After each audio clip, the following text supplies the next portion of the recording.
Allora, intanto vi ringrazio per essere venuti, sono molto contento perché dopo il Natale, prima del Capodanno, è difficile un po', non so, uscire di casa, no? Quindi mi fa molto piacere. Quello che faremo oggi è cercare di fare un consuntivo dell'attività di Archeosarabus da quando è nata a oggi. Ma prima di iniziare mi piacerebbe passare la palla ai nostri ospiti, quindi Fabio in qualità di assessore, quindi ospite di casa, Enrico Trudu che è funzionario presso la Sovrintendenza dei Beni Archeologici, Stefano Crispu che è archeologo ed è quello che ci sopporta nelle varie attività che facciamo, Marco Melis che è un socio di Limen ed è diciamo, il videomaker, quello che ha dato un po', no, ogni tanto c'è questa cosa una svolta un po' all'attività anche sui social diciamo, di promozione di Archeosarabus e Danilo Melis che è il presidente dell'associazione Limen di cui Archeosarabus è un progetto. Volete il microfono? Non lo volete? No. Ok. No, sono anch'io molto contento della presenza numerosa di questa serata, sono contento. Ci tengo a ringraziarvi nello specifico Archeosarabus, Limen, Enrico e Stefano per la parte prettamente tecnica, perché ci tengo a sottolineare che da parte della sovrintendenza c'è sempre stata una grande partecipazione, si sono sempre resi disponibili, che spesso non è facile, per cui come amministrazione si sono sempre resi disponibili alle esigenze che spesso sono delicate, per cui ci tengo, ripeto, a sottolineare da parte loro la massima disponibilità come ente, diciamo, sovrelevato rispetto all'amministrazione. Sono contentissimo, in primis da amministrazione, ma soprattutto da appassionato e lavorativamente parlando anche da operatore turistico.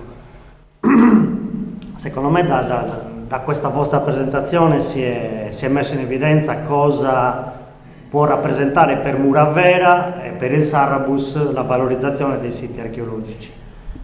Di fronte a noi abbiamo un potenziale enorme, secondo me dobbiamo essere bravi a valorizzarlo e ci tengo a ringraziare Martino che anima e cuore pulsante di Archeosarabus, Danilo come Limen, perché secondo me il futuro dell'aspetto economico e turistico di Muravera è dato anche dall'archeologia. A partire dalla montagna, collina e il mare, tutto il nostro territorio è tempestato di siti archeologici, dobbiamo essere bravi a valorizzarli, per cui come amministrazione in questo momento storico ci siamo noi e siamo completamente a disposizione degli appassionati delle associazioni e poi della soprintendenza per la valorizzazione. Poi Martino e gli altri avranno modo di mettere in evidenza quali siti sono da valorizzare, ma da parte nostra come amministrazione c'è tutto l'interesse a essere a disposizione per tutto quello che concerne la parte amministrativa. Ecco, poi da appassionato anche braccia e spesso e volentieri, anzi, per cui ripeto, sono contentissimo di questa serata e spero sia una delle tante che avranno seguito da qui avanti e ripeto, contento che ci sia una presa di coscienza, ecco, di quello che abbiamo noi, contento che la soprintendenza sia in prima linea, come gli appassionati, come voi volontari e curiosi. Insomma, secondo me c'è tanto da fare, ma per una volta vedo un futuro roseo da parte di tutti per valorizzare le famose quattro Verdasa. Le famose 4 Verdasa non sono più 4 Verdasa, ma tutti siamo coscienti che quello che ci hanno lasciato i nostri antenati è da valorizzare, può può essere fiore all'occhiello, in questo caso dell'amministrazione comunale di Muravera, ma come dice sempre la parola Archeosarrabus e l'Immen Sarrabus Gerrei del nostro territorio, per cui lascio la parola a chi ha più di me meglio da dire. Ok? Buon lavoro e buona visione a tutti.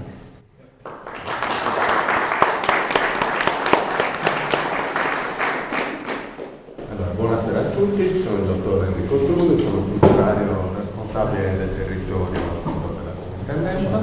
Vi porto i saluti della nostra sovrintendente, l'ingegnere Monica Stucchino, che stasera non è potuto venire, ma si unisce a noi insomma in questo momento di presentazione, e non voglio insomma dilungarmi più di tanto perché insomma sarà poi Martino e saranno i ragazzi a raccontarci proprio quello che è l'attività e quello che sono riusciti a mettere in campo nel corso di questi anni.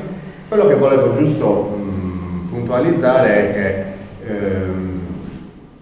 questo tipo di attività rientra perfettamente in quella che è la definizione dell'articolo 3 del Codice dei Beni Culturali, cioè quello che è il concetto di tutela, che appunto è l'esercizio delle funzioni, diciamo così, della disciplina delle attività dirette tramite un'analisi conoscitiva, appunto alla conoscenza del nostro patrimonio e alla sua protezione e alla sua conservazione per fini di pubblica fruizione. Questo è proprio, in due parole, il concetto. E io credo che la sinergia che si crea tra sovrintendenza, amministrazioni pubbliche e associazioni proprio in questo ambito dà il meglio di sé, perché sappiamo tutti che il nostro patrimonio, come abbiamo visto già nel video, è veramente consistente, non solo quello di Muravera, ma in generale tutto il territorio del Sarrabus ha veramente un patrimonio ricchissimo, e tra l'altro non ci deve stupire il fatto che ancora oggi possa capitare di trovare qualche sito sconosciuto,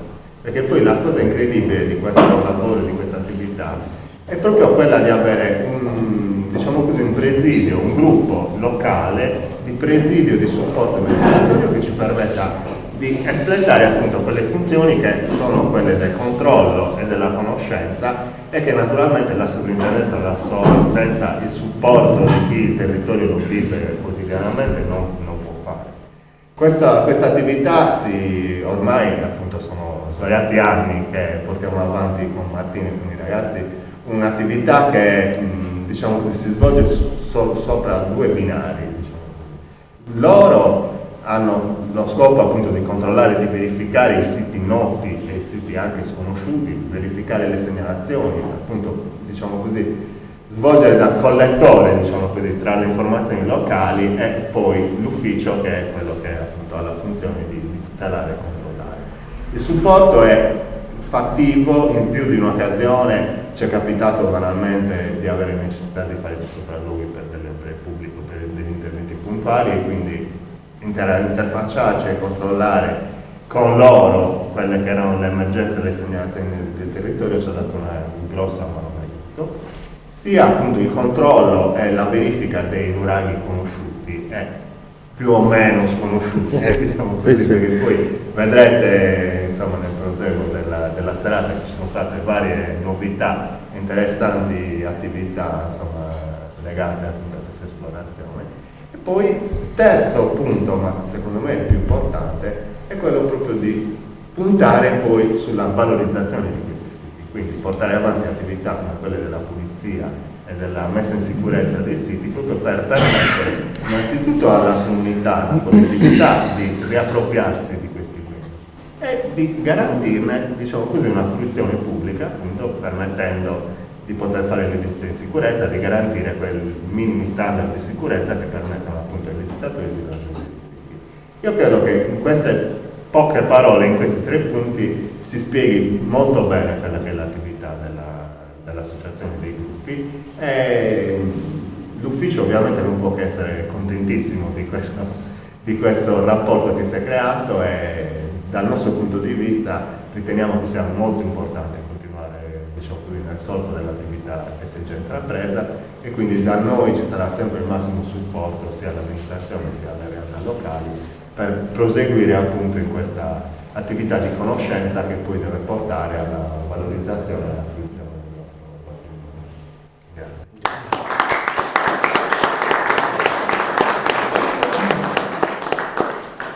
Buonasera, io sono Stefano Cristo, sono un archeologo, da diversi anni opero un po' in tutta la Sardegna, faccio attività sia come libero professionista che come archeologo di una società, si chiama la società cooperativa Semata. Ci occupiamo soprattutto di gestione dei beni culturali un po' in tutta la Sardegna. Qui sono stato invitato appunto dall'amministrazione, dal Chiosarabus e dall'Imen per il fatto che appunto collaboro con loro per le attività di pulizia dei siti archeologici del Sarabus, Muravera, San Vito, Villapuzzo.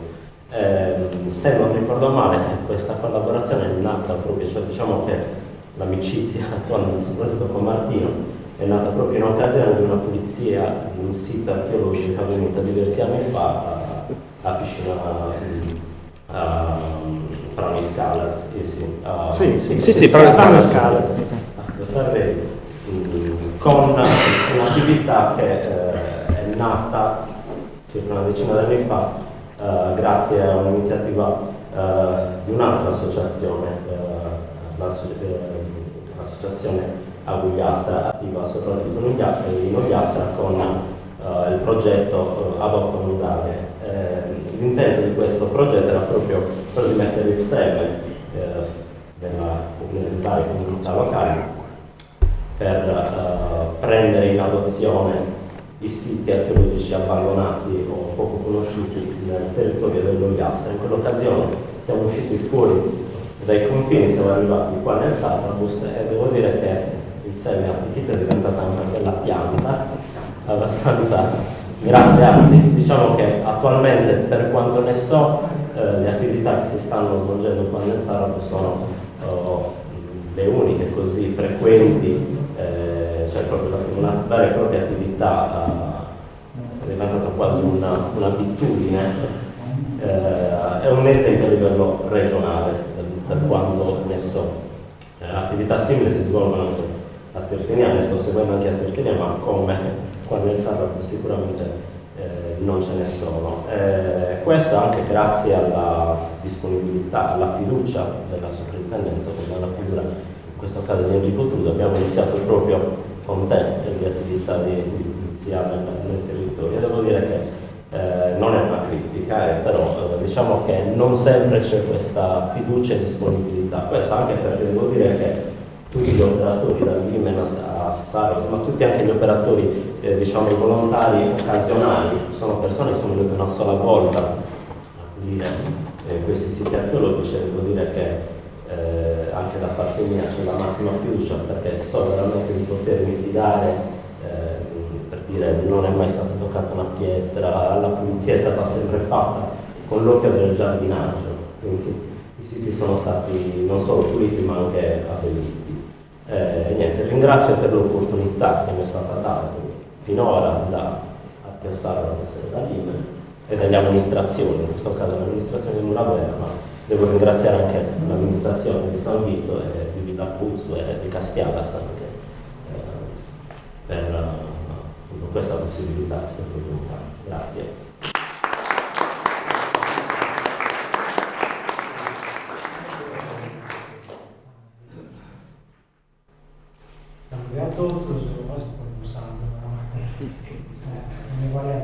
Voglio dare grazie molto a Salvador Comurera e alla amministrazione che ha posto a disposizione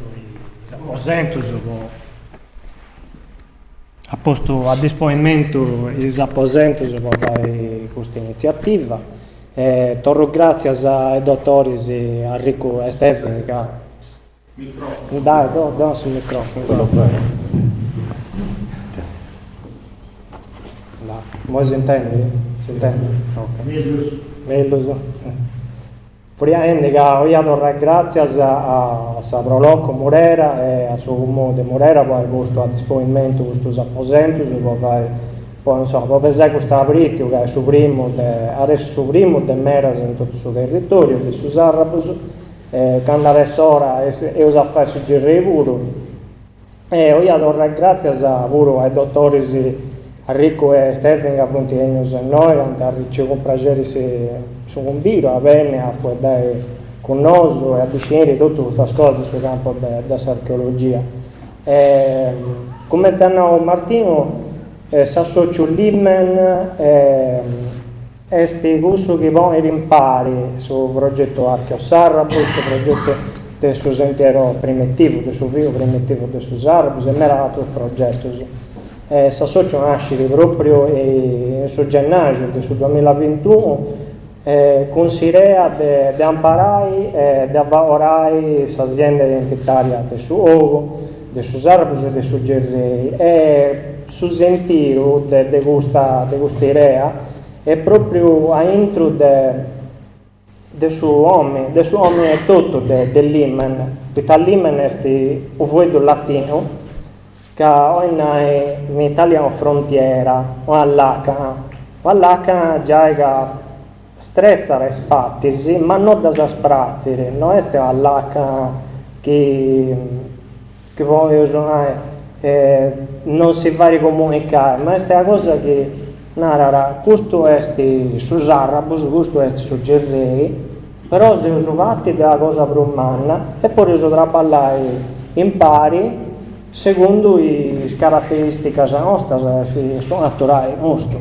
E di ahí che nasce, insomma, questo deve impari tutti i progetti, in suo cammino del socio ho agattato persone come a Martino, a Fabio, a Marco, che hanno a in Soro e hanno posta a disponimento dei rottus, ai cicchi rottus, 2 volte andare a ballare, con il suo stesso impegno, con il suo stesso volontari di arrivare all'obiettivo di Gabbare. E noi torno grazie a Bosatro pure, che se noi può accompagnare in questo viaggio alla scoperta del suo luogo e noi da Sisauro e lascio su Vuedo a Martino.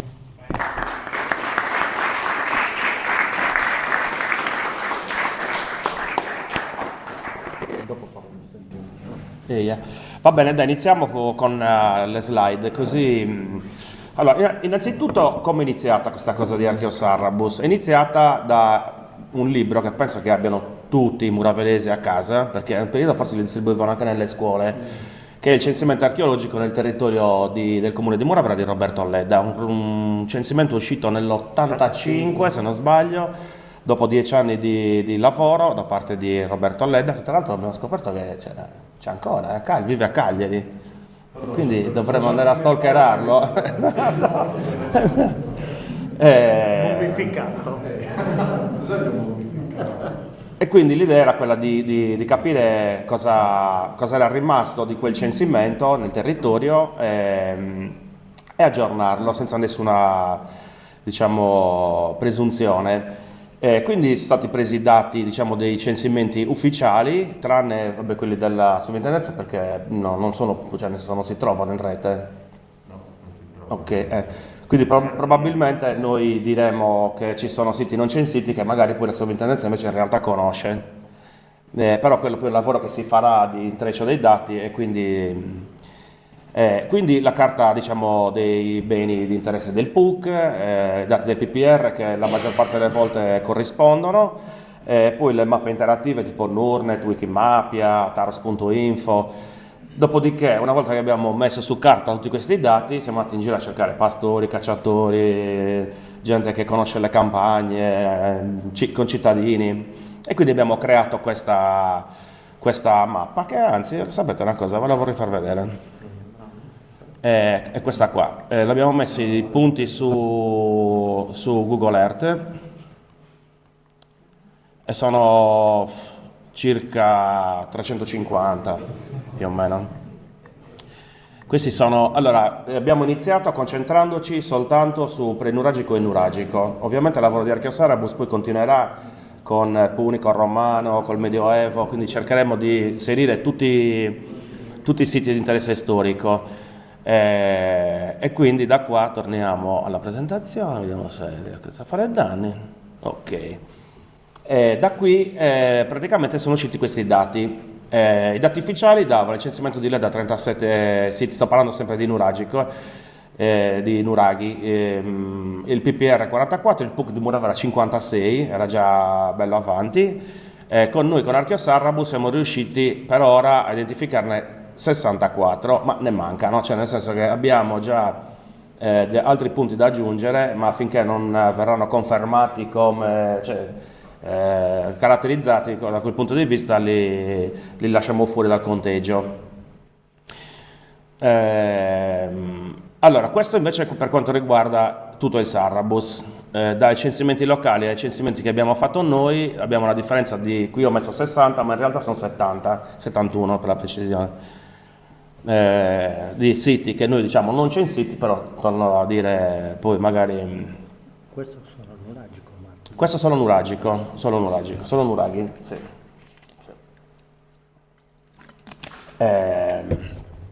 Ok, andiamo avanti. Tra i vari siti non censiti che abbiamo, io dico riscoperto perché è ovvio che qualcuno li conosce, cioè qualcuno che lavora, il primo Corongiumè, ho trovato 2 cartucce sopra il nuraghe, quindi vuol dire che qualcuno i piedi ce li mette sopra. Però quando io ho chiesto, perché è una zona, poi adesso vi dirò, è una zona dove non sono censiti i nuraghi e mi hanno sempre detto che in quella zona non esistono nuraghi, i pastori della zona. Invece un giorno di Pasquetta mentre stavo facendo l'arrosto giù ho lanciato il drone ed è tornato con una sorpresa. Corongiu Mei o Corongiu su Meli è a Bacquarrodas praticamente, dall'altra parte della strada, sopra la vigna della famiglia di Andrea tra l'altro. Cosa mi ha colpito di questo nuraghe? La forma, perché ha una forma inusuale, si vede qua la torre, questa torre centrale, con diciamo queste 2 opere murarie che vanno dritte, sembra quasi la forma di un pozzo sacro, ma ovviamente non lo è sia per la posizione sia per la struttura, con questo corridoio che praticamente entra da qui c'è un architrave, questo corridoio che poi conduce a questa stanza centrale, e c'è una posizione pazzesca, c'è una visuale pazzesca, e soprattutto la struttura, la forma, cioè, mi ha incuriosito. Io adesso vorrei farvi intervenire, io penso che siano rari, no, i nuraghi. No, vabbè, di solito sono comunque dei modelli, sono queste adduzioni frontali, magari c'era un'altra torre dei muri. Sì, quello io ricordo il cellulare quando me l'hai segnalato e l'idea era che appunto avessero usato lo spuntone roccioso Da questa parte, sì. Con la funzione della seconda torre del nuraghe attaccato. Per quello che diciamo che gli architetti, ingegneri nuraghi non erano molto fantasiosi dal punto di vista della tipologia architettonica, diciamo più o meno la tecnica è quella, però si adattavano molto a quello che avevano nel territorio, in questo caso alle rocce, soprattutto alla roccia fiorante, e se potevano la sfruttavano, evitando di dover costruire una struttura, adesso sempre nell'ipotesi che queste strutture servissero per punti di avvistamento, controllo del territorio. Sicuramente cercavano dei costi alti e cercavano di salire un po' più in alto di quello che avevano, e quindi sfruttavano la funzione di vedere e farsi vedere anche da lontano. E quindi vista proprio la posizione e la difficoltà nel portare il materiale alla posizione, ottimizzare in questo modo potrebbe essere stata. Poi ovviamente solo uno scavo ci potrà dare delle indicazioni ulteriori, anche perché ci sono alcuni casi di strutture che poi sono state non terminate. Sì, ci sono anche questi casi, ce ne sono diversi casi tra quelli che avete censito di strutture che sono sicuramente state iniziate e non concluse, se non completate, si riconosce per diversi motivi. In questo caso io penso che la struttura fosse terminata in uso, anche perché hanno avuto il tempo di aggiungere delle strutture in un secondo, forse anche in un terzo momento, questi muri hanno risparmiato un cortile, una sorta di cortile, poi appunto bisogna vedere poi con uno scavo si potrebbe capire, non credo sia fattibile in questo caso, ma non solo uno scavo. Con l'elicottero bisogna portare per capire se quell'ambiente era realmente un cortile o un ambiente chiuso, magari era un ambiente chiuso con un solo condominio, molte cose penso che non le sapremo mai, però. Fatto sta che sì, l'idea era proprio quella di aggiungere alla torre principale un cortile e raggiungere un altro punto come seconda torre. Ok, qua la visuale, ho messo un'immagine della visuale con indicati altri due nuraghi che hanno il contatto visivo, quindi Bronco. Anzi, adesso qui io volevo far intervenire Dani sui toponimi, perché noi abbiamo in progetto di fare, diciamo, un lavoro di revisione, non di revisione perché non sono d'accordo sulla revisione, di studio sui toponimi, perché molti dei toponimi che vengono utilizzati per diciamo, individuare le località sono totalmente sbagliati, no? Sbagliati dal punto di vista linguistico. Sì, allora bisogna considerare che è una fase di un processo storico, perché le prime carte non hanno state di sardi, i primi censimenti non sono stati fatti da sardi, ma da piemontesi, francesi, insomma, in Vasara non per niente tutto. Quindi ci troviamo spesso davanti a dei toponimi o che sono completamente diversi, quindi una trascrizione, una comprensione erronea. Io ho sempre sentito scritti in maniera italiana scritto così. rispetto alla sintassi sarda. Vabbè, qua in realtà sarebbe a Rosario, che è una pianta, non ricordo esattamente che tipo è, quindi diciamo che l'errore non è gravissimo, però abbiamo trovato alcuni casi dove veramente c'è la nostra origine, ma se ne troviamo possiamo anche chiacchierare. In ogni caso il progetto è ancora in fase di bozza, e quello riguarderà soprattutto il nostro socio Giuseppe, che è in mezzo, Giuseppe, tu hai una laurea in filologia, giusto? Mettiamo in campo tutte le competenze per raggiungere l'obiettivo. Bene, andiamo avanti. Questo invece è Giordi 2, anche questo non è censito nei censimenti di cui ho parlato. Anche questo è molto molto interessante sia per la posizione, non ne rimane tantissimo di nuraghe, però poi ci sono delle caratteristiche che lo rendono molto interessante. Tra l'altro qua c'è questo pezzo di roccia che non so se è caduto naturalmente, perché è proprio precisissimo, sembra una fetta di torta. E qui però dobbiamo fare un lavoro di approfondimento perché sono sicuro che ci darà molte soddisfazioni. E poi questa è la tomba dei giganti di Zio Marino, che praticamente mi è stata segnalata dal pastore che ha l'ovile lì, Macis. Sorge vicinissimo a un nuraghe, lo stesso, che ha dietro l'ovile, e mi ha colpito che a fianco alla strada praticamente non la conosce nessuno, ma veramente, adesso ho altre foto dove la strada è praticamente a 2-3 metri dalla tomba, ci passano a fianco e nessuno l'ha mai vista. 4 verdes. 4 verdes, qua c'è la struttura, diciamo, dell'ingresso che resta. Invece le piacevoli sorprese, i siti che mi hanno colpito molto, e qui magari se avete voglia mi piacerebbe anche approfondirlo, ci sono su Braccu, questi che sono segnalati, su Braccu la cava di arenaria a Santa Giusta, lo scoglio di Peppino e la triade dei Suzzipidi.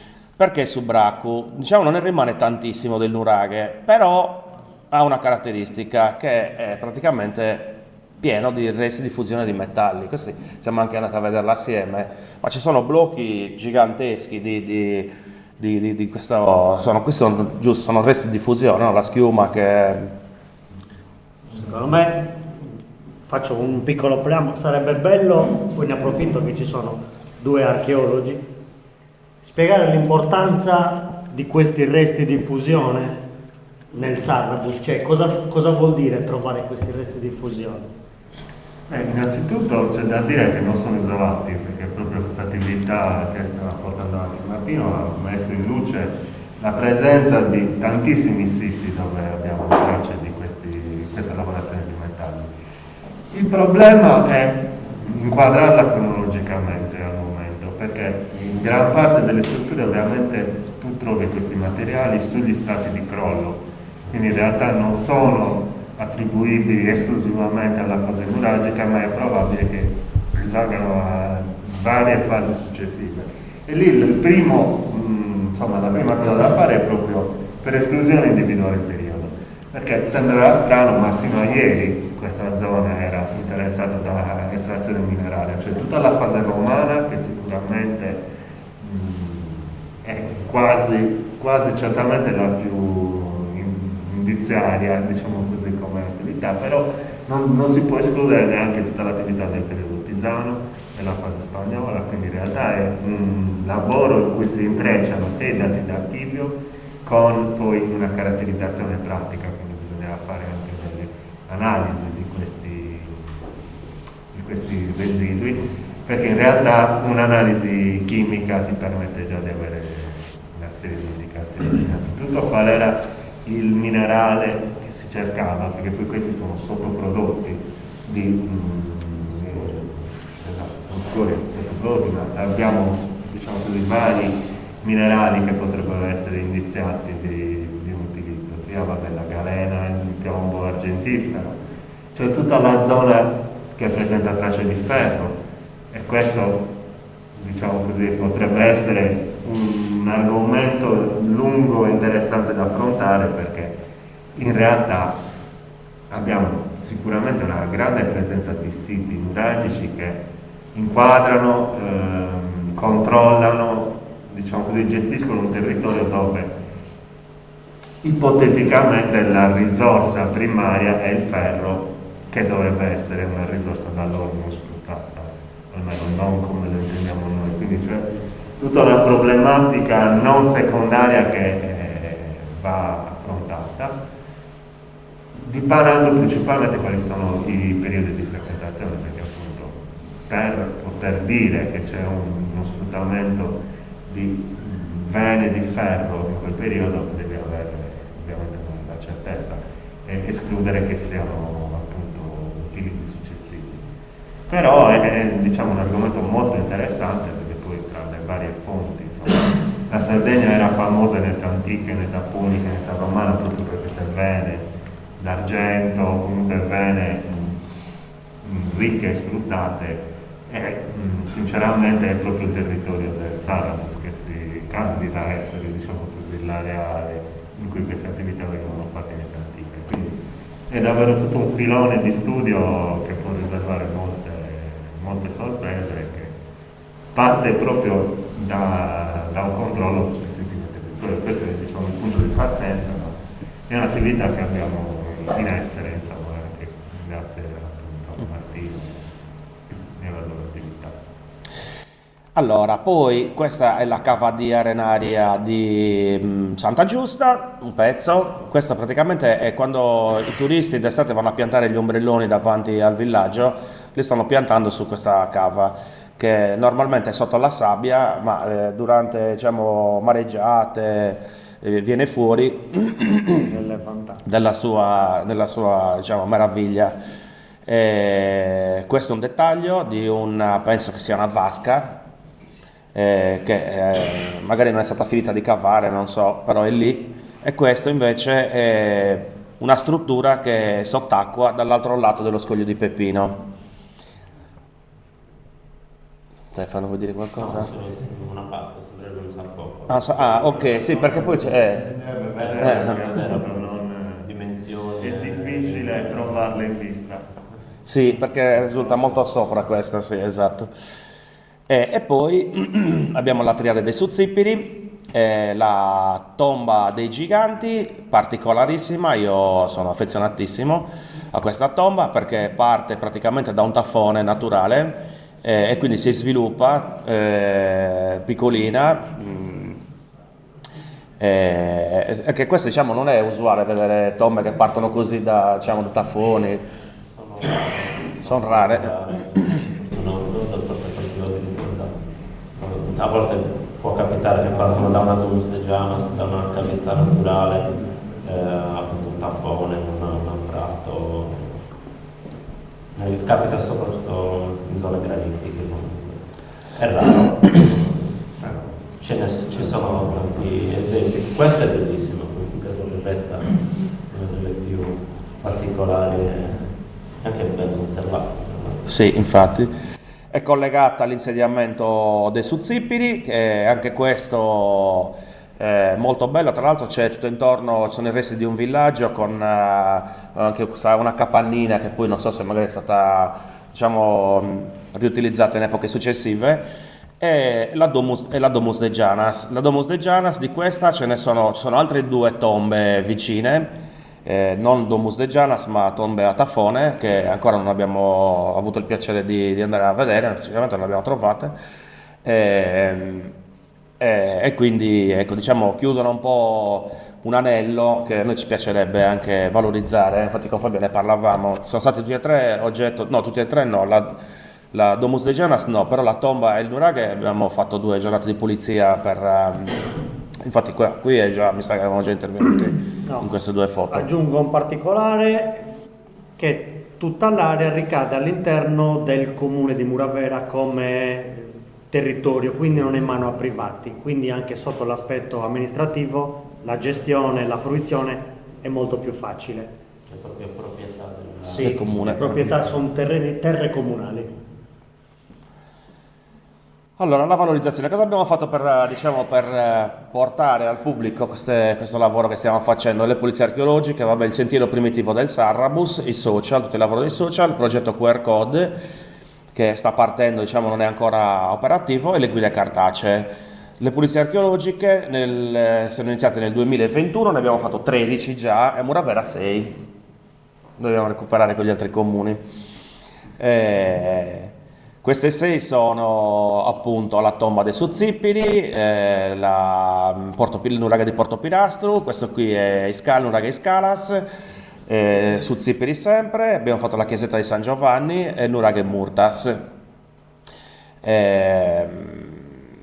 Ecco, qua faccio vedere un video, perché ogni volta facciamo i video per informare tutti che abbiamo fatto la pulizia.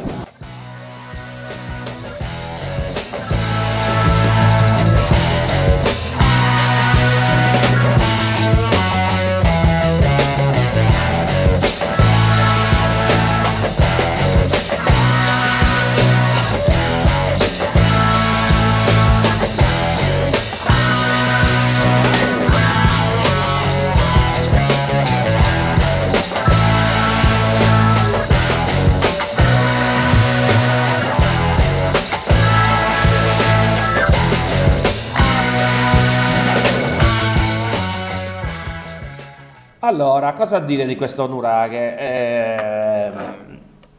Un nuraghe carino, 2 torri, forse 3.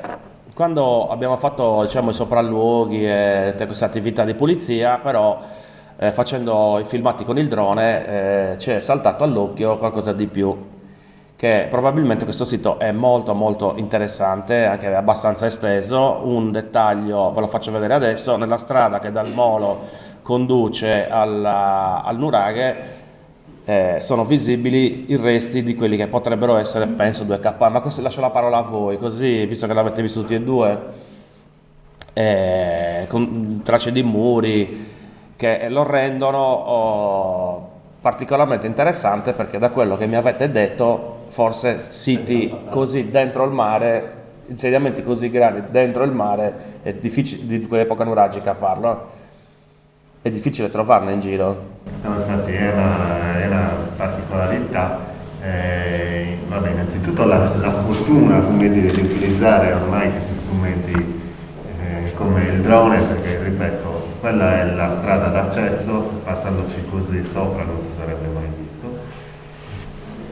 Rimane interessante valutare che cosa sia, se possa essere un'opera difensiva, perché siamo proprio molto vicino al mare, quindi che possa essere una sorta di corpo avanzato che proteggeva una situazione portuale, o che possa essere un antemurale per un villaggio. Insomma, bisogna ancora vedere.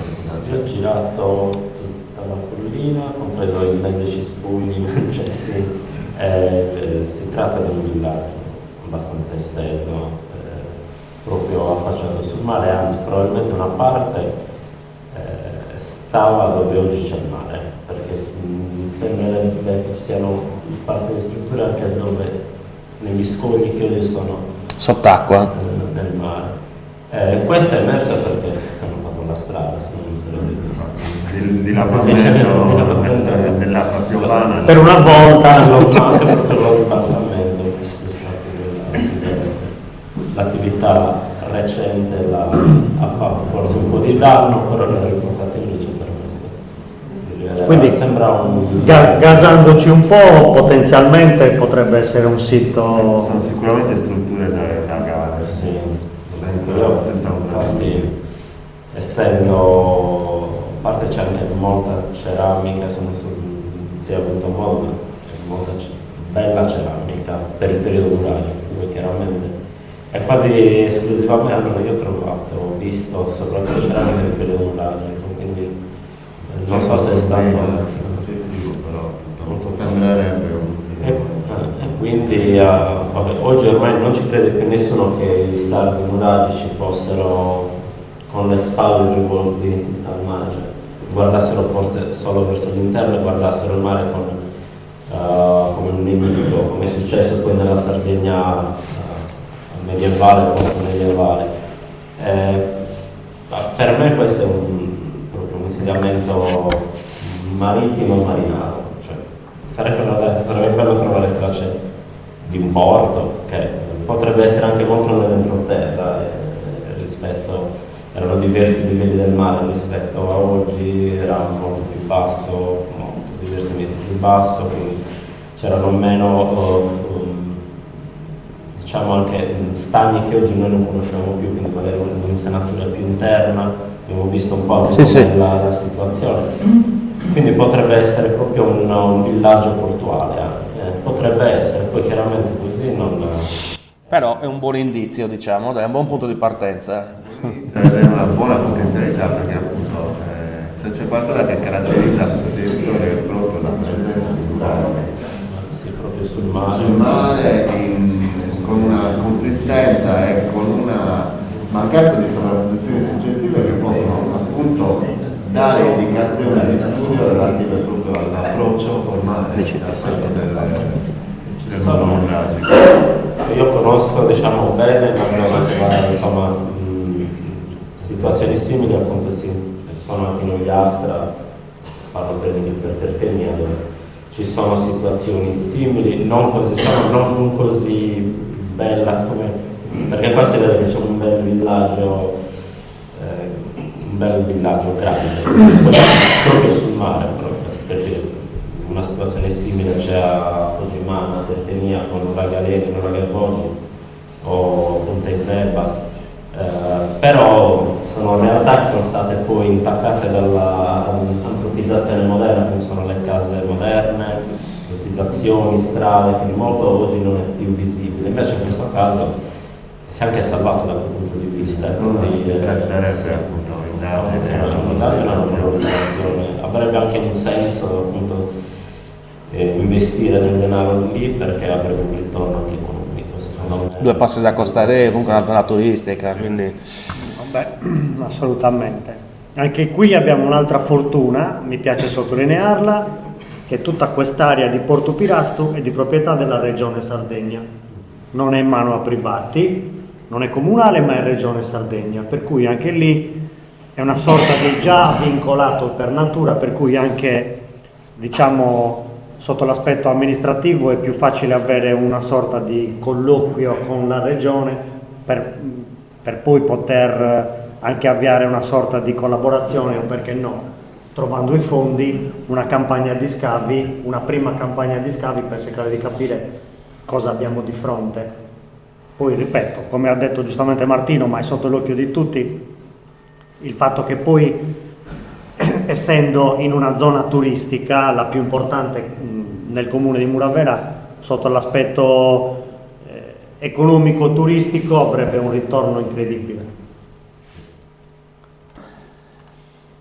Bene, sentiero primitivo del Sarrabus, io cedo la parola a Marco, che è l'ideatore. Salve a tutti, io sono Marco Melis, farò la parte super pratica di tutti questi argomenti di cui abbiamo trattato oggi. Questo sentiero primitivo è stato ideato da me ed è nato grazie alla passione e all'esperienza. Io sono un coach, professore di scienze motorie, cioè di educazione fisica, personal trainer, tutte le cose che riguardano l'attività motoria io più o meno le faccio. E in pratica, come è nato il sentiero? Io quando portavo le persone da Roma, perché io abito a Roma, ok, vivo a Roma, lavoro a Roma, però sono sarabese, mio nonno sta qua da millenni, no? 60 anni. Però 60 anni insomma a Castello Serrefatti, uno dei primi che hanno voluto giocare in quella zona. Sta di fatto che porto i clienti da Roma a fare le attività fisiche e sportive qua nel Sarrabus e quindi riesco a coltivare l'attività marittima perché d'estate non c'è la scuola, quindi vengo qua e porto le persone qua. Le attività podistiche, attività in bicicletta, qualsiasi tipo di attività che le persone vogliono fare, gliela faccio fare e facendo anche lavorare altri professionisti, quali guide escursionistiche, quali insegnanti di surf, qualsiasi tipo di attività. Vogliono fare parapendio, troviamo il parapendio. Vogliono buttarsi dalle rocce, che lo facciano. Però cosa è successo? Facendo queste attività abbiamo riscoperto delle bellezze nascoste in questo territorio, magari che non conoscevo neanche io, e mi hanno detto: ma tutte queste cose che avete perché sono così lasciate alla natura? Non le conosce nessuno, non c'è un sistema che ti permetta a una persona qualsiasi di usufruire, di venire a vedere queste bellezze. Così che è nato il primo sentiero. Il primo sentiero, che logicamente è solo un'idea, è solo un'immagine mentale, che passa tra la zona di Castiadas e quella di Muravera, nella zona di Costa Adriatica. E come potete vedere lì sulla mia sinistra, la vostra destra, c'è il logo del sentiero. Quello l'abbiamo denominato primo, è un graffito colorato di porpora, di ocra, scusate, che si trova in questa sorta di cupola di granito. Mi è costato un sacco di grazie e avventure, però alla fine l'abbiamo riportato così come simbolo del sentiero.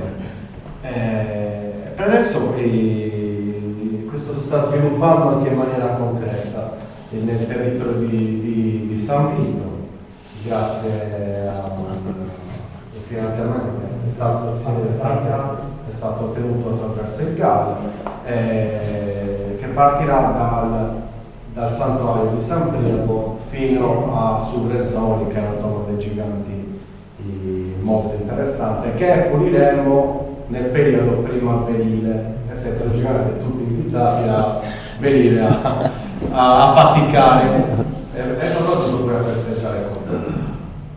Quindi Martino, vogliamo invitare tutti alle attività future che faremo? Assolutamente sì, ma voglio dire, ogni volta diciamo sempre quello, non penso, perché a volte mi capita, vorrei venire, ma le attività sono aperte assolutamente, dopodiché di solito c'è anche un momento conviviale che quindi rende ancora più interessante l'attività, quindi Vengo addirittura da Roma. Esatto, qualcuno è venuto dal Veneto. Sì, sì, abbiamo avuto sì. Diciamo che non ci tiriamo indietro.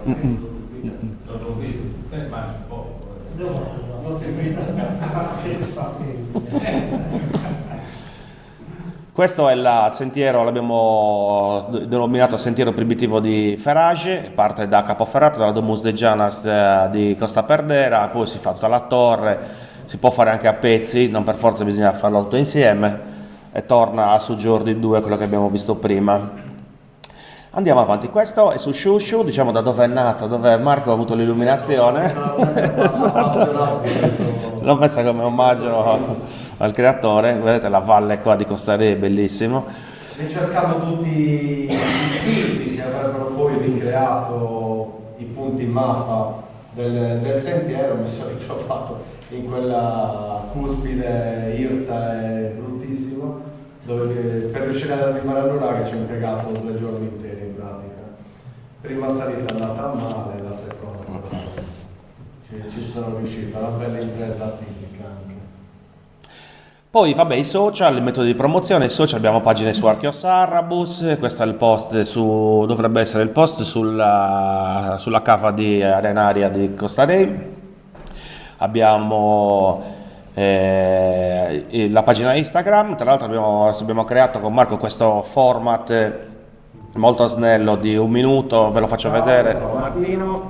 Oggi vi presentiamo il santuario di San Priamo Martire in 5 punti. Il primo nucleo del santuario di San Priamo fu realizzato intorno all'anno 1000 e inglobando una Domus de Gianas di epoca neolitica in cui la leggenda narra che dormì il santo. Nel 1200 è stato realizzato un arricchimento della facciata con questi bacini ceramici tipici del romanico pisano. Nel periodo della Controriforma, con il rinvigorimento del culto dei santi, venne ampliata la chiesa con la costruzione di 3 navate. La chiesa per molto tempo rimase in rovina, fino agli anni '80, in cui fu effettuato l'intervento di restauro, e dell'altare barocco rimane solo questa ghiera in marmo policromo che possiamo vedere. Raggiungere il santuario è molto semplice. Dal villaggio di San Priamo c'è un bellissimo selciato che vi porterà qua sopra la collina. Vi consiglio di raggiungere questo posto per fare anche dell'attività motoria o contemplare il posto. Esatto, abbiamo riscontrato che questo tipo di format funziona perché è molto veloce, dà informazioni abbastanza semplici, poi ogni volta rimandiamo sempre, se qualcuno vuole approfondire, a YouTube, dove carichiamo i video più approfonditi, siamo su TikTok, facciamo su Twitch le dirette il giovedì alle 21, facciamo delle puntate di approfondimento che poi carichiamo sempre su YouTube, quindi diciamo che cerchiamo di utilizzare tutti, diciamo, le piattaforme possibili e immaginabili, no Marco? Ci stiamo cercando di... Non so cosa manchi, se avete consigli.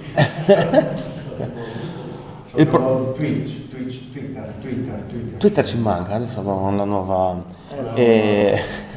Allora, il progetto QR Code invece nasce allora, c'è un sacco di gente che va a visitare i siti per conto suo. È nata, allora, l'idea me l'ha messa in testa Davide Concas, che è una guida.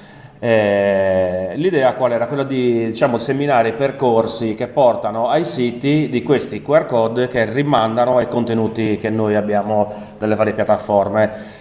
Nello specifico, allora, il blu è YouTube, quindi questo QR code, se voi lo puntate, vi rimanda il video descrittivo su YouTube. Il rosso sono gallerie fotografiche, il giallo invece sono le schede descrittive. Quindi l'idea è quella di accompagnare la persona che sale al sito con queste informazioni per rendergli leggibile il sito poi quando arriva, invece che, infatti io scrivo da 4 Verdas a un bene di valore, perché poi uno arriva lì, vede queste 4 pietre che magari non riesce neanche a capire, a interpretare, invece così gli diamo la possibilità di accedere a dei contenuti che gli diano la possibilità di leggere poi il sito. Ovviamente non entriamo nei dettagli perché non siamo tecnici, no? Questa cosa la diciamo sempre, non ci lanciamo in... bastano già quelle che ci sono in giro di teorie, no? Cerchiamo di essere abbastanza diciamo essenziali. E poi le guide cartacee, stiamo lavorando alla realizzazione di 5 guide, 5 edizioni, una per ogni comune, dove facciamo sostanzialmente la stessa cosa, diamo delle informazioni generiche sulle condizioni in cui versano i siti, informazioni su, diciamo, le coordinate per raggiungere, delle foto. Ci piacerebbe diciamo, finire, cioè, nel senso, questo qui è un progetto a cui noi teniamo tantissimo, perché poi il cartaceo è una cosa che resta, no? Io ogni volta che vedo quel libro di Leda, sai, nell'85, quanti anni ha? 40 anni quel libro? 37. 37 anni, quindi cercheremo di farlo, diciamo, il più esaustibile possibile. Chiederemo poi anche magari contributi tecnici. E niente, qua finisce, diciamo, la presentazione di Archeosarmus. Volevo dire una cosa, visto che ci sono i ragazzi del J-Ray, questa formula, questo format, noi stiamo cercando di esportarlo anche nel J-Ray, quindi sta nascendo anche Archeo J-Ray. Tra l'altro i ragazzi sono belli entusiasti anche, e vi dico la verità, ho già ricevuto inviti da parte di cittadini del J-Ray che mi invitano a vedere siti che non sono segnalati. Questa cosa ci tengo a dirla perché il lavoro che noi abbiamo fatto è stato possibile grazie alla collaborazione con i cittadini, che a me mi ha dispantato sinceramente, perché sai, un po' la mentalità, quella, oh mi può arrivare sta gente, capito? E invece stamattina me ne hanno segnalato un altro che dovrò andare a verificare qua in zona. Tantissima gente ci chiama per indicarci siti che sono sconosciuti e questa cosa è molto bella, vuol dire che Finalmente. penso siamo stati bravi anche a porci, ecco, siamo sempre entrati in punta dei piedi nei terreni, abbiamo sempre chiesto il permesso, abbiamo sempre cercato di relazionarci con i proprietari dei terreni nel caso in cui sorgano in terreni privati, e questa cosa ci sta pagando adesso. Ancora scopettate se non ce ne sono arrivate. Vuoi parlare del docufilm? Bravo, ne approfitto che c'è Gabriele Carros. Un altro dei progetti che ormai stanno partendo è un film, sostanzialmente, un docufilm, quindi è un film che ha l'obiettivo di, diciamo, di far conoscere i siti archeologici attraverso una storia. Posso dire anche più o meno la storia? Grandi linee? La storia praticamente è ambientata nel 1940 e quindi è il Sarrabus visto da un ingegnere minerario che viene mandato in Sardegna per riprendere la produzione di antimonio in occasione della seconda guerra mondiale, no, dello scoppio della guerra. E quindi diciamo c'è un po', questa storia racconta di un contrasto tra lui, che ha origini sarde e quindi è molto legato al territorio, cioè, diciamo alla tradizione sarda, e i gerarchi fascisti che un po' hanno, diciamo, una mentalità un po' meno, diciamo, un po' meno legata così, e quindi vabbè, non voglio dire troppo. E quindi c'è questo contrasto, è una storia di, come si dice Dani, tu l'hai detto con una parola fighissima, di questa cosa dello spirito, di recupero dello spirito, di riscoperta, di riscoperta del sentimento di comunità, di appartenenza, di prendere coscienza. Esatto, così, bravo, esatto, quello non mi viene a fare. E quindi adesso anno nuovo ci metteremo sotto, speriamo di fare un bel lavoro, ma non ho dubbi. Attori, giusto? Cerchiamo attori e attrici, esatto. Ah, ok.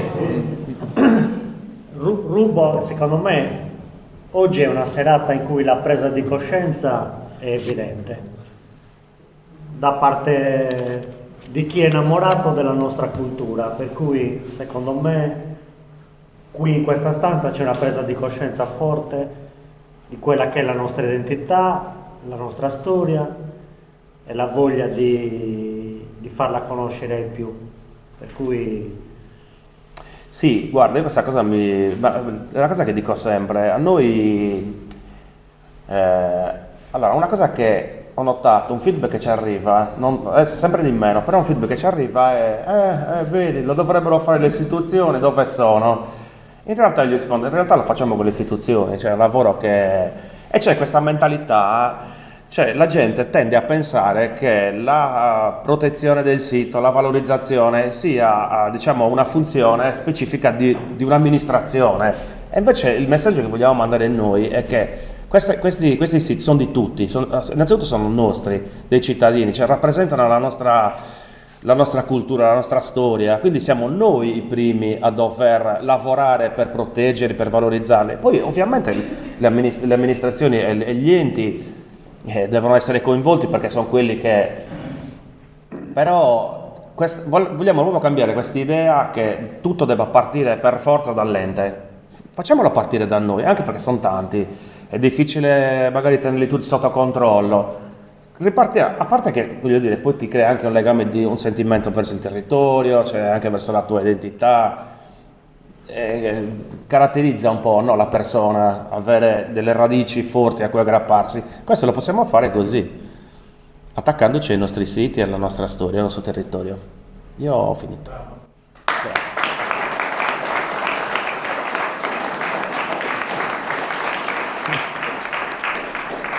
Se volete fare domande, se avete qualche dubbio, qualche curiosità. Suggerimenti. Prima si parlava di incontro conviviale, adesso mettiamo un po' di carne al fuoco. Una domanda molto semplice, la faccio agli esperti. Tra tutti questi siti che abbiamo visto, c'è uno parla dei siti per i quali un esperto può dirvi, ecco, su questo vale la pena puntare. Se sì, quali sono? E allo stesso tempo la domanda secondo me è questa. Quanto può costare iniziare a lavorare su quel sito? Per avere, naturalmente per non perdere, no? Però per avere già qualche caratteristica importante che possa anche arricchire dal punto di vista storico il territorio e quindi ci faccia capire un po' meglio la contestualizzazione di tutto. Io diciamo posso dire di poter parlare della mia opinione dal punto di vista anche di gestore di beni culturali, visto che gestiamo, come dicevo, in particolare gestiamo il sistema museale di Sant'Ali, abbiamo gestito a Livorno, abbiamo gestito Nora, l'area archeologica di Nora, ora ci accingiamo a gestire i beni archeologici del comune di Cagliari, gestiamo il castello, parlo della società di cui faccio parte, il castello Castelsato, castello di Castelsato. Quindi abbiamo un po' un occhio su varie realtà regionali, quindi ci rendiamo anche conto di cosa conviene economicamente, anche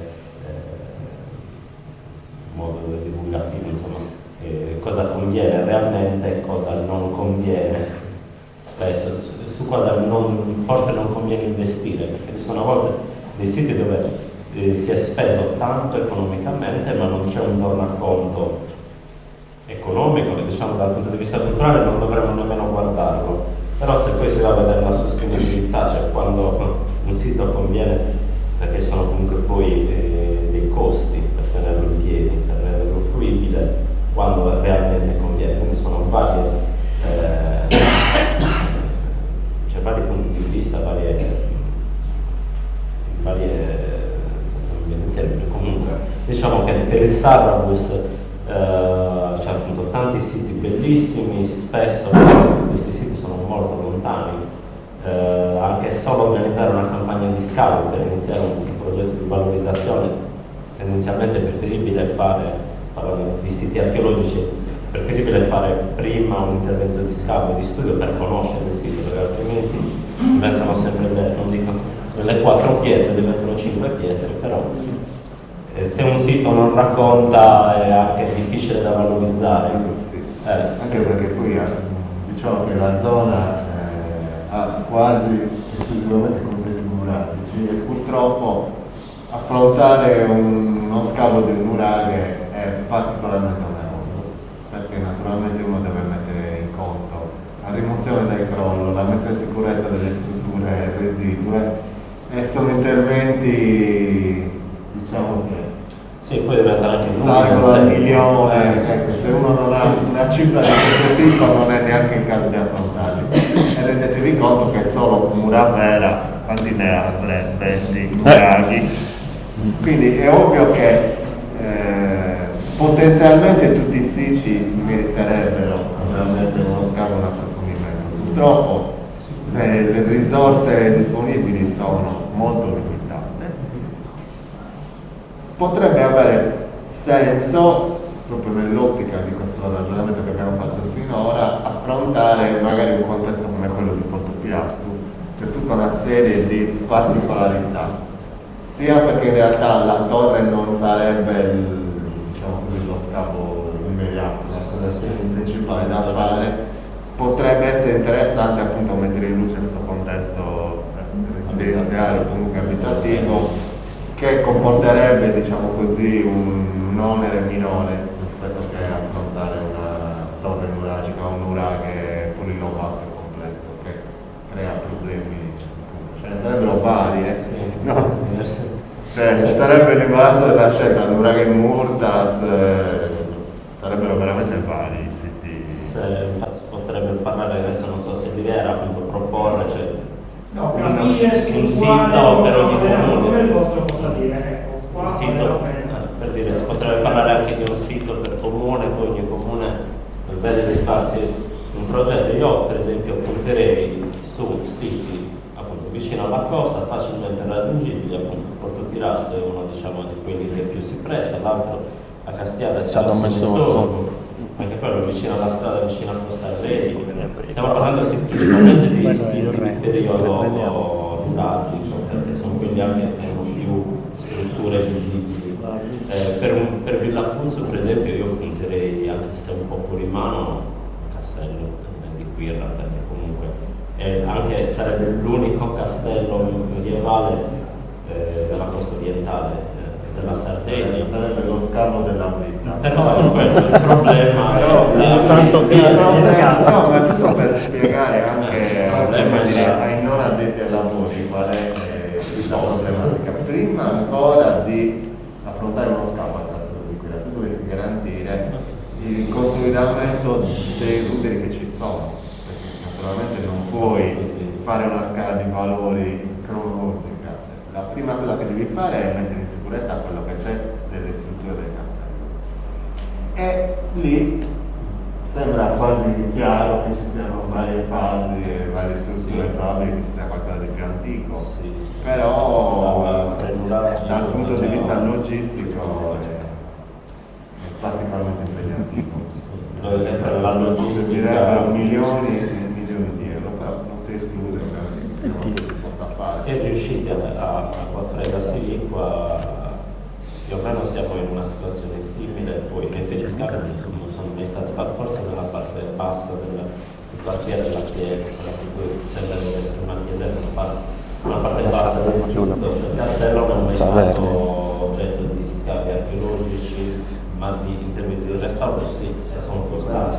Sono dovuto il punto di partenza sarebbe quello. Considerate che per portare una sacchetta di cemento bisogna lanciarla con gli aerei, con paracadute. Sarebbe necessario attivare un cantiere come i soldi. sono posti a... C'è la base, questo è abbiamo. un esempio, ma sarebbero le torri costiere che altrettanto avrebbero bisogno. Cioè, in realtà non puoi fare davvero una scala di valori. L'unico inevitabile problema che hai è che devi fare invece una scala di costi, quindi devi valutare con quel poco che hai quali sono gli interventi che assolutamente hanno più necessità conservativa, e quello è un po' l'approccio che abbiamo noi.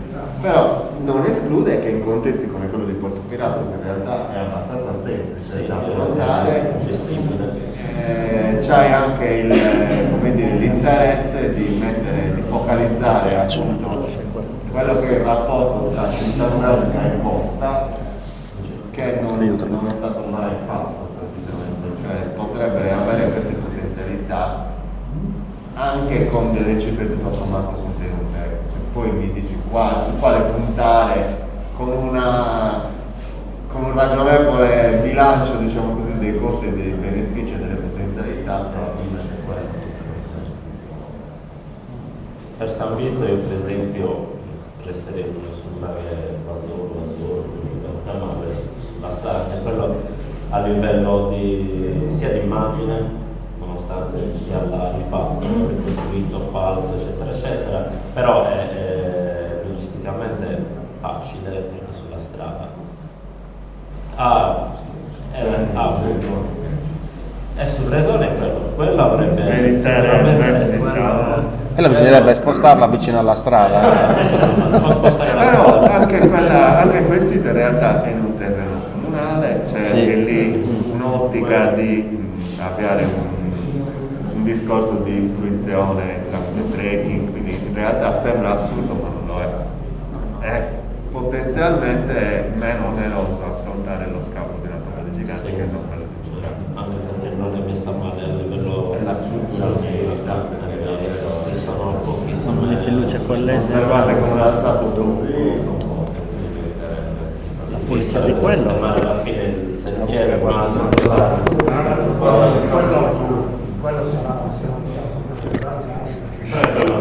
per rispondere alla domanda è cioè, quale scegliere per quale motivo? Il più bello o il più conveniente? già una risposta. anche perché purtroppo la convenienza Sul milione? c'è da dire. Sul milione? Davvero in Sardegna neanche i siti più famosi riescono a vivere di ingressi, quindi quello dobbiamo sempre considerarlo. Appunto dal punto di vista dell'esperienza personale, per i siti che abbiamo gestito, Castelsaldo si finanzierebbe da solo, però usufruisce di un finanziamento regionale. Però gli ingressi, la bigliettazione permetterebbe un'autogestione del sito, cioè permetterebbe di pagare, stiamo parlando di incassi sopra i 500.000 euro l'anno, quindi riuscirebbero a pagarsi cioè, tutti i costi, dalla manutenzione ordinaria chiaramente, non stiamo parlando fino al personale che lavora come guide, polizia, eccetera, lo stesso Nora. Sono i due siti in Sardegna. Poi Parumbine è un caso a parte, una fondazione, c'è tutto un altro sistema dietro, sono macchine già avviate da tempo e c'è tutto un altro sistema dietro. Sì, sono pochissimi, tutti gli altri sono costi vivi per Aperti. Sono in passivo. Sì, sempre in passivo. Però diciamo che nella zona Muravera, insomma la zona costiera, qua ci sono delle potenzialità perché c'è un bacino di utenza. Non indifferente. Considerando sempre quel discorso che valorizzare non è solo diciamo così, ricavarne un utile, perché poi quello è, anche se il termine valorizzazione è quello vuol dire. Io mi allaccio a quello che dice Andrea perché capisco l'idea, cioè già solo il poter dire che potenzialmente la collina di Porto Pirastu aveva un insediamento e faccio fantarcheologia o comunque già poter avere un riferimento tra quello che è Tarros e Nora o il Golfo di Pula, in cui probabilmente c'era un insediamento anche importante, quando hai Costa Rey che fa 50.000 presenze giornaliere d'estate o comunque tutta la costa che già il mare è quello che è a livello naturalistico, collegato al fatto che ci sono Domus de Janas vicino, c'è una torre spagnola in cima, c'è una batteria militare della seconda guerra mondiale, c'è un unicum geologico con il vulcano di Monteferru e le colate laviche. Potenzialmente stiamo aggiungendo potenzialmente, ripeto, bisogna fare cui un sistema di quelle che sono le risorse che aveste e promuoverle in maniera oculata. Però collegandomi a quello che diceva Andrea, ne varrebbe la pena economicamente in questo caso come amministrazione spendere dei soldi per avviare una campagna di scambio.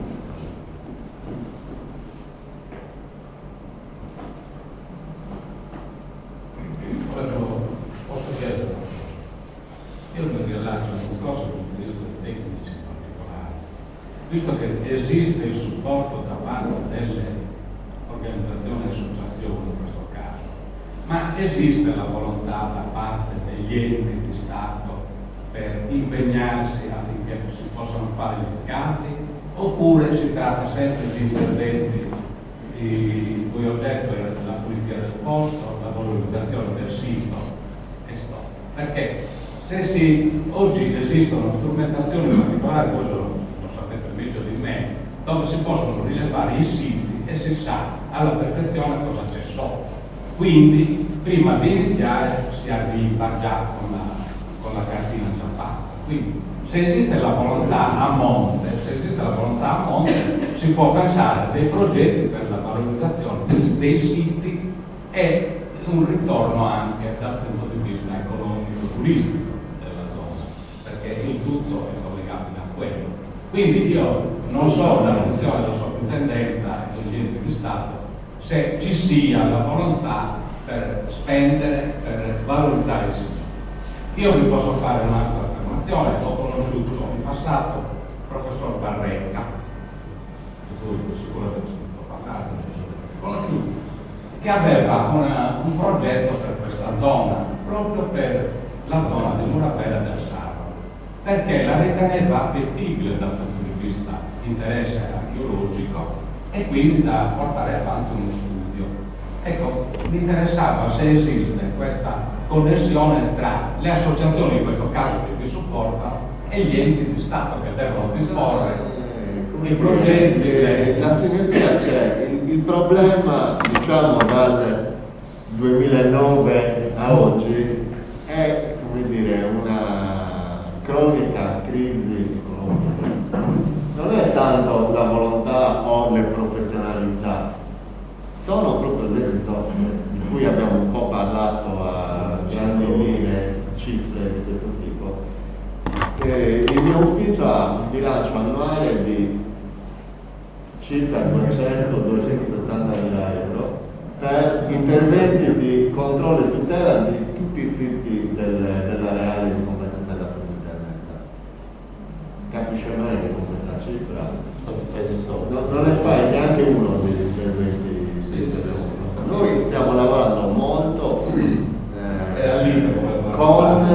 con la progettazione, nel senso che abbiamo capito che l'unica speranza è quella di fare sistema, cioè unirci con le amministrazioni locali, con le varie realtà provincia e provare a fare dei progetti che superino, diciamo così, il singolo sito, ma che possano avere un appeal scientifico che ci faccia guadagnare qualche punteggio, diciamo così, al Ministero dove poi questi progetti vengono valutati. Incredibilmente però questo sta succedendo, perché abbiamo già tutta una serie di progetti avviati che uniscono appunto più siti e ci stiamo riuscendo piano piano ad andare avanti. L'idea è quella di mettere in campo progetti di questo tipo anche per l'areale di Murapera, infatti questo discorso che abbiamo fatto in Porto Pirasco è già più che una semplice chiacchierata, nel senso che stiamo già valutando che c'è la possibilità di, con una cifra comunque abbastanza contenuta, di poter mettere in campo interventi, sperando che poi, diciamo così, il far partire un circuito virtuoso possa portare poi a ulteriori finanziamenti da parte della regione. Quello è, perché purtroppo davvero se io dovessi fare, come dire, la lista di desiderata di dove vorrei scavare, cioè basterebbe forse Castiano per fare una lista lunghissima, per non parlare di Murapera. Stiamo parlando di territori che sono assolutamente tra i più ricchi e poco studiati, appunto. Quella è la fortuna, che c'è un potenziale ancora, per fortuna so quanto da esprimere, e paradossalmente se non si hanno risorse di un certo tipo è meglio lasciare sottoterra i siti piuttosto che e poi non avere dei soldi per pescare, cioè rischi di rovinarli ulteriormente. Quindi il nostro approccio è innanzitutto quello di conoscere, e quello è il fatto più importante, perché il punto di partenza è quello di conoscere il nostro patrimonio, conoscere le criticità, in modo da comunque avere, come dire, una lista della spesa legata alle necessità, ai problemi strutturali, ai problemi conservativi, e poi unire, diciamo così, queste criticità alle potenzialità e alle, come dire, anche agli obiettivi delle amministrazioni locali, perché poi appunto è un sistema in cui tutti questi tasselli devono essere messi nella giusta posizione, perché anche i piccoli comuni possono avere l'interesse a sviluppare un discorso e investire su qualche sito, però poi alla fine questo naturalmente non deve ostare su quelle che sono le cifre che il comune deve spendere ogni anno, cioè ci sono comunque degli interventi, messa in sicurezza delle strade, calamità, alluvioni, si deve cercare ovviamente di far quadrare un bilancio che non è mai purtroppo ricchissimo, però noi siamo qui per questo, cioè il fatto che comunque se ne parli e stiamo ragionando su quali possono essere degli interventi, diciamo così, con le risorse che abbiamo, ci fa capire che comunque l'obiettivo è questo.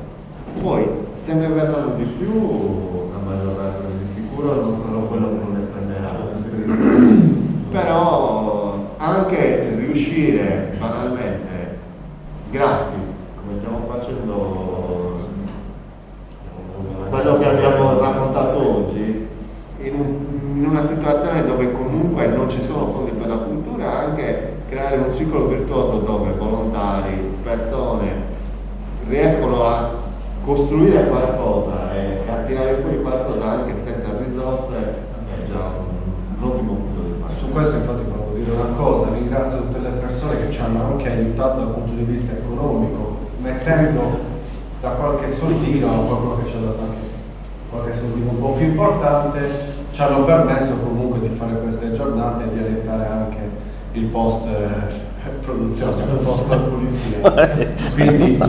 quindi sia un intervento con le mani